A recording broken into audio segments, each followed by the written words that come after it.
Are you struggling with overeating? Well, today I'm going to go over 6 different tips on how you can handle it for good. Coming up.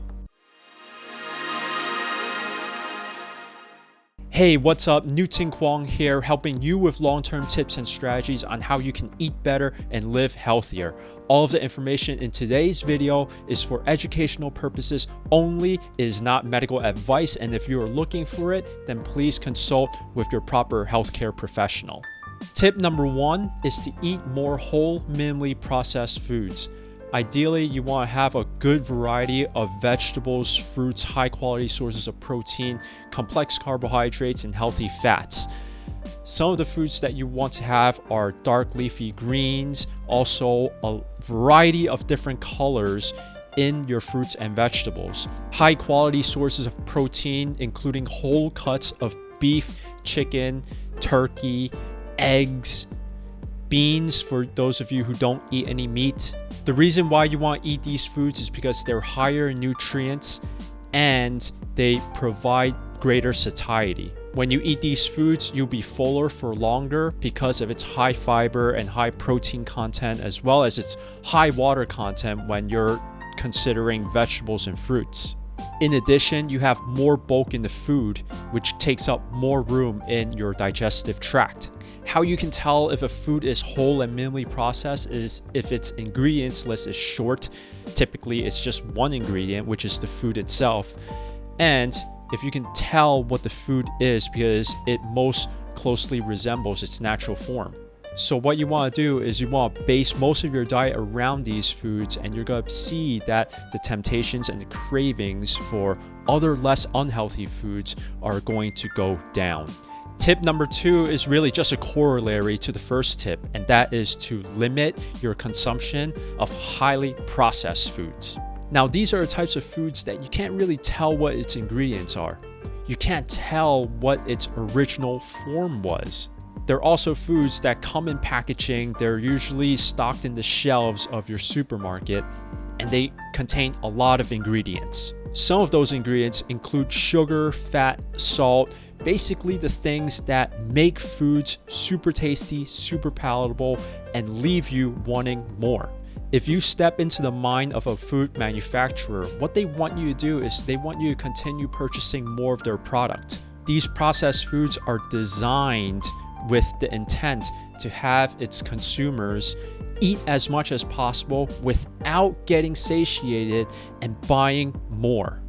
Since these foods include a lot of fat and a lot of sugar in order to increase its taste profile, it's also loaded with a lot of calories and very little in nutrients. Have less of these processed foods in your house and make it hard for you to access them. Tip number 3 is to eat mindfully and to eat slowly.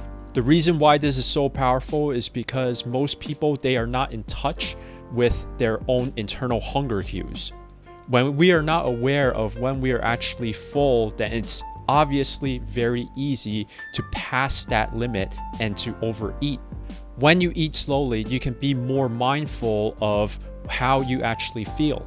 In addition, it takes time for the body to send the proper signals up to the brain to indicate when it is full. Usually this happens when our food has entered our stomach and is about to go into our intestines, when those satiety signals are being sent to the brain. So if you were to think about how much time that takes, if you were to stuff in as much food as possible into your system within that time window, then the chances of you eating too much food is highly likely. Eating slowly and eating mindfully allows us to actually sense into when those fullness cues are taking effect. Give this a try. What you can do is you can add an extra 10 minutes to your meal and chew your food fully. And after every single bite, you can take a sip of water, take a breath in order to slow your overall meal time down. What you may discover is that you start getting full before you finish your food. This is exactly the effect that you are going for. Another benefit to eating mindfully and slowly is that you get to become aware of what emotions you're feeling during that time. This allows you to know if you're eating as a coping mechanism to an uncomfortable emotion that you are feeling. Many people eat as a way of stress relief and also as a way to cure boredom. Eating is a very easy way to make us feel good and to distract us. So when you're eating slowly and mindfully, it's going to be helpful for you to take note of these emotions that are popping up for you.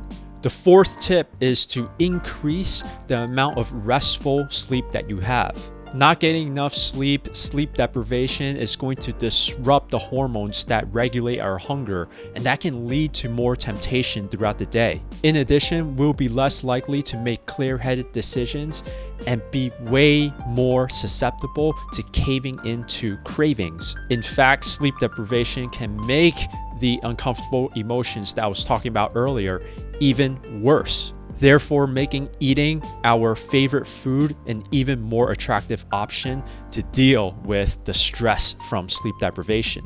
What you can do is establish a sleep routine for you to get to bed at a certain time and to wake up at a certain time as well. You can start by going to bed maybe 5 or 10 or 15 minutes earlier, something that's small at first so that you can ease your way into getting more sleep as time goes on.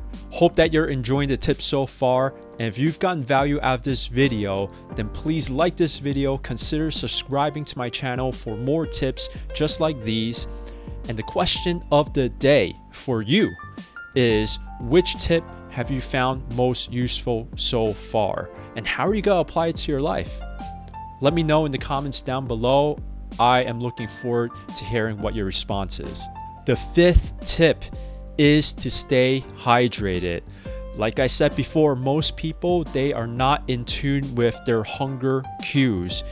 And sometimes we can mistake our cues for hunger, our feelings for hunger, for thirst instead.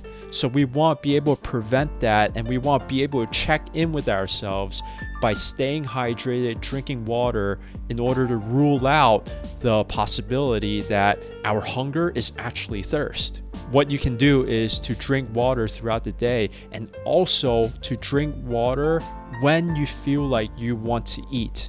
After you've had that cup or 2 cups of water, then you want to sit still and see if your cravings, your temptations have subsided.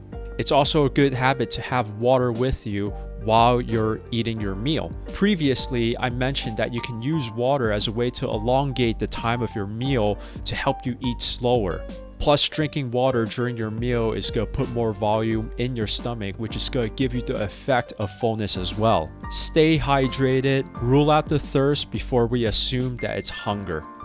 The next tip is to introduce more structure in your eating times throughout the day. The goal with this is to decrease the likelihood that you're going to skip meals and get yourself so hungry to the point where you can eat as much as you can. This can happen so easily in our busy and complex lives. So if we're able to nourish our bodies properly throughout the day, then we're going to put ourselves in a good spot to not have cravings and temptations.